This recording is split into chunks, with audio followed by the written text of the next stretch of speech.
Job లేక ఇబ్బంది పడుతున్నారా? అయితే మెడికల్ కోడింగ్ మీకు మంచి ఆప్షన్. వెంటనే కాల్ చేసి కోర్సులో జాయిన్ అవ్వండి.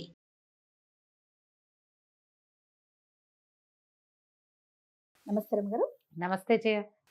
రమగారు, మనము ఆలయ దర్శనం చేసినప్పుడు కొన్ని ఆలయాల్లో కోనేరు చూస్తూ ఉంటాం. ఆ కోనేటి మహిమలు కూడా కొన్ని మనం మాట్లాడుకుంటూ ఉంటాం కదా. వాటిలో ఖచ్చితంగా స్నానం చేయాల్సిందేనా? ఆ మహిమ ఉంటుందా? ఉంటుంది జయ. స్థల పురాణాలు ఉంటాయి కదా, స్థల పురాణాన్ని బట్టి ఈ కోనేరులో స్నానం చేసి తడి బట్టలతోటి దర్శనం చేసే దేవాలయాలు కూడా కొన్ని ఉంటాయి. ఆహా, అందులో మునగటం, బట్టలతోటే తడి బట్టలతోటి వెళ్తాం. అంగప్రదక్షిణం చేస్తాను తిరుమలలో. అవును, తిరుమలలో అంగప్రదక్షిణం చేసినప్పుడు శ్రీవారి పుష్కరిణిలో, స్వామి పుష్కరిణిలో స్నానం చేసి మునిగి ఆ తడి బట్టలతోటే వెళ్ళాలి అంగప్రదక్షిణానికి. ఓకే, లెక్కే అది. మనకి ఇక్కడ సాధారణంగా అన్ని ఆలయాల్లోనూ కోనేర్లు కనపడవు మనకి, కనిపించు. కొన్ని చోట్లే కోనేర్లు కనపడతాయి. పురాతన ఆలయాల్లో ఖచ్చితంగా కనిపిస్తాయండి. కానీ అనకూడదు, కోనేట్లో నీళ్ళు ఏం బాగుంటున్నాయి రమ్మగారు చెప్పండి. అంటే మెయింటెనెన్స్ ఉన్న చోట బాగానే ఉంటాయి కదా. మెయింటెనెన్స్ ఉంటే సరే, చాలా మట్టుకు మనం చూడండి, మీరు పురాతన ఆలయాల్లో ఖచ్చితంగా కోనేరు కనిపిస్తా ఉంది. కానీ నీరు చాలా, అంటే మనం దిగలేని పరిస్థితుల్లో కూడా కనిపిస్తా ఉన్నాయి. అందుకని ఏం చెప్తారు, వెళ్ళి ఆ కోనేరు తీర్థాన్ని ఎత్తు మీద చల్లుకోమంటారు. తీర్థం పుచ్చుకోమని చెప్పరు. అదేలేండి, తల స్నానం చేయమంటారు. స్వామి పుష్కరిణి ఎంత బాగుంటుందో, అద్భుతం కదా, బాగుంటుందో, ఎంత హాయిగా ఉంటుందో దిగితే. అవును, ఒక 3 మునకలు వేస్తే బా బ్రహ్మాండంగా ఉంటుంది. దీంతో పాటుగా నది పరివాహక ప్రాంతాల్లో ఉండే దేవాలయాలు కోనేర్లు స్నానం చేయాలి. కొన్ని చోట్ల చెప్తారు ఇది పుణ్యతీర్థం, ఇది మంచిది, ఇక్కడ స్నానం చేయాలని. మీరు ఇంకొక మంచి అనుభవం చెప్తాను జయ. మహానందిలో అబ్బా, మహానంది కోనేట్లో దిగితే ఉంటుంది జయ, నల్ల పూస వేసినా కనిపిస్తాయి రమ్మగారు. మేము వెళ్ళిన 3 సార్లు మునిగారు. నేను వెళ్తా ఉంటాను కానీ మునగలేదు. మా పిల్లలు, మరి మగ పిల్లలు ఉన్న దారి వేరే ఉంటుంది కదా, మా వాళ్ళు నీళ్లు చూడగానే పరిగెత్తుకెళ్ళి దూకేసుకుంటుంటారు. ఎవరు సాధారణంగా పిల్లలు సరదా పడతారు, చిన్నపిల్లలు ఆడపిల్లలు సరదా ఉంటారు. స్వచ్ఛంగా ఉంటాయో నీళ్ళు. అవును, ఎంత స్వచ్ఛంగా ఉంటాయో. దాని గోముఖం చిన్న దాంట్లో నుంచి వస్తూ ఉంటాయి. నేను తలకావేరి కూడా చూశాను, నేను కర్ణాటకలో. నేను కూడా చూడాలి అది. అవునవును. ఇప్పుడు ఈ దేవాలయానికి అనుబంధంగా ఉన్న కోనేర్లు శుద్ధంగా సాధారణంగా ఉంటాయి. కొన్ని చోట్ల ఉండలేదు, మెయింటెనెన్స్ లేని చోట ఉండదు అనుకో. అవకాశం ఉంటే కోనేట్లో మునిగి చేస్తే మీకు ఫలితం బాగుంటుంది. ఈ కోనేరులో స్నానం చేయాలి, ఈ కోనేటి నీళ్ళు పుణ్యతీర్థం అని, ఇక్కడికి గంగానది వస్తుందని, సరస్వతి నది ఇక్కడ అంతర్వాహినిగా ఉందని క్లియర్గా మనకి స్థల పురాణాల్లో చెప్పబడుతుంది. చెప్పబడిన చోట తప్పకుండా ఆ నీటిని తాకండి, అది మంచిది. ఓకే. ఇప్పుడు నది పరివాహక ప్రాంతాల్లో ఉన్న దేవాలయాలు కొన్ని ఉంటాయి. అవునవును. అప్పుడు ఆ నదిలో స్నానం చేయటం. ఆలంపూర్ అలాంటి చోట పక్కనే నది కనిపిస్తూ ఉంటుంది. నది ఉంది కదా. ఇప్పుడు మనం బెజవాడ వెళ్తామా, ఎప్పుడు కృష్ణా నదిలో స్నానం చేస్తాం చేయ. మనం రోడ్డు మీద నుంచి పైకి ఎక్కడం, దుర్గమ్మ చూడటం, దిగొచ్చేయటం. అవునవును. ఎప్పుడో వన్స్ ఇన్ ఏ వైల్ అయినా నదిలో స్నానం చేసి, నదీ స్నానం చేసి దేవాలయ దర్శనం చేస్తే ఎక్సలెంట్గా ఉంటుంది జయ, చాలా బాగుంటుంది. మేము బాసర గోదావరిలో స్నానం చేసాం. గోదావరిలో స్నానం చేసి అప్పుడు బాసర దర్శనానికి వెళ్ళాం. తర్వాత ఏమో ధర్మపురిలో స్నానం చేయటం, దర్శనానికి వెళ్ళటం. ప్రతిసారి కాదు, కుదిరినప్పుడు భద్రాచలం వెళ్ళినప్పుడు గోదావరిలో స్నానం చేయటం. ఇలా కొన్నైనా అప్పుడప్పుడు అయినా అవకాశాన్ని వన్సినే వైలైనా చెయ్యటమే మంచిది. గుంటూరులో కూడా అమరావతి, ఇప్పుడు అమరావతి వ్యవహారం కాదు, ఏనాడు అమరావతి, మేము కనీసం ఒక 17-18 ఏళ్ల నాడు వెళ్ళాం. అప్పుడు కూడా స్నానం కృష్ణలో స్నానం చేసి చూసాం. ఈ గాణ్గాపూరు అవి వెళ్తాం కదా, అక్కడ కూడా అవకాశం ఉంటే కనుక నది స్నానం అయినా సముద్ర స్నానం అయినా కదా. కొన్ని ఆలయాలు సముద్రాల పక్కన ఉంటాయి. ఇప్పుడు మా ఎక్కడికి వెళ్తాం, రామేశ్వరం వెళ్తాం, అన్ని బావుల్లో స్నానం చేయాలంటారు.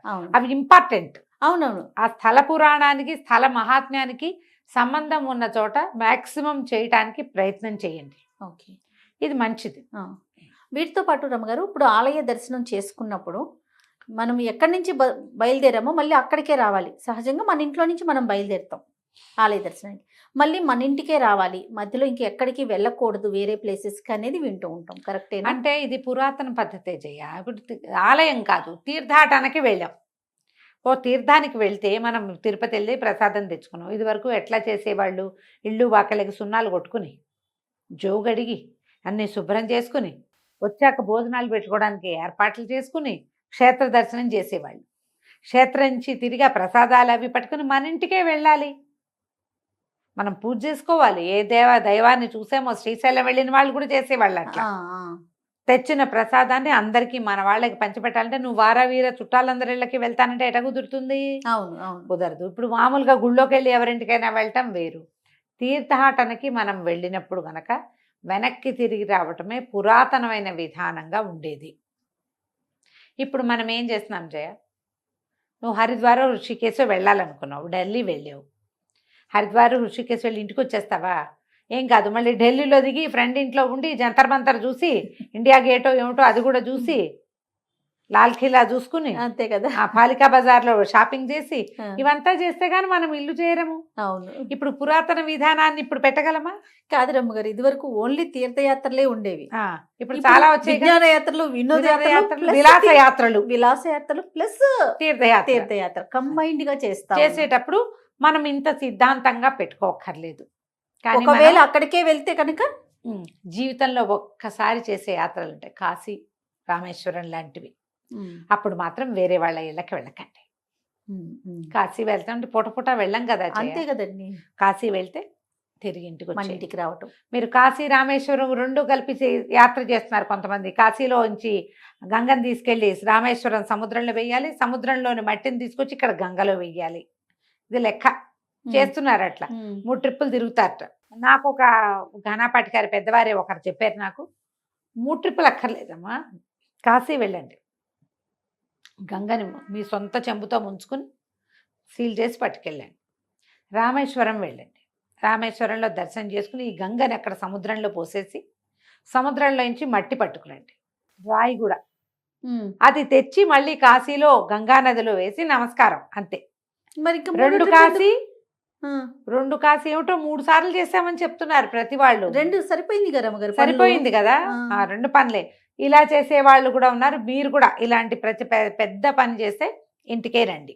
చార్ధామ్ యాత్ర చేస్తారు, పెద్ద యాత్ర జీవితంలో ఒకసారి చేసేది. లేకపోతే బద్రీనాథ్ కేదార్నాథ్ మాత్రమే వెళ్ళేవాళ్ళు ఉంటారు. ఇంటికే వస్తే మనం ఆ ప్రసాదాన్ని ఇంటికి తీసుకొచ్చుకొని రమ్మగారు తిరుమల తిరుపతి దేవస్థానం మనం ఎక్కువగా వెళ్తూ ఉంటాం. అప్పుడు కూడా మనం మన ఇంటికే రావాలంటే ఇది వరకు చేసేవాళ్ళు చేయ అట్లాగే. ఇప్పుడు మనకి ఏంటంటే క్యాజువల్గా వెళ్తున్నాం. మన టికెట్లు ఎప్పుడు దొరికితే అప్పుడు వెళ్ళిపోతున్నాం.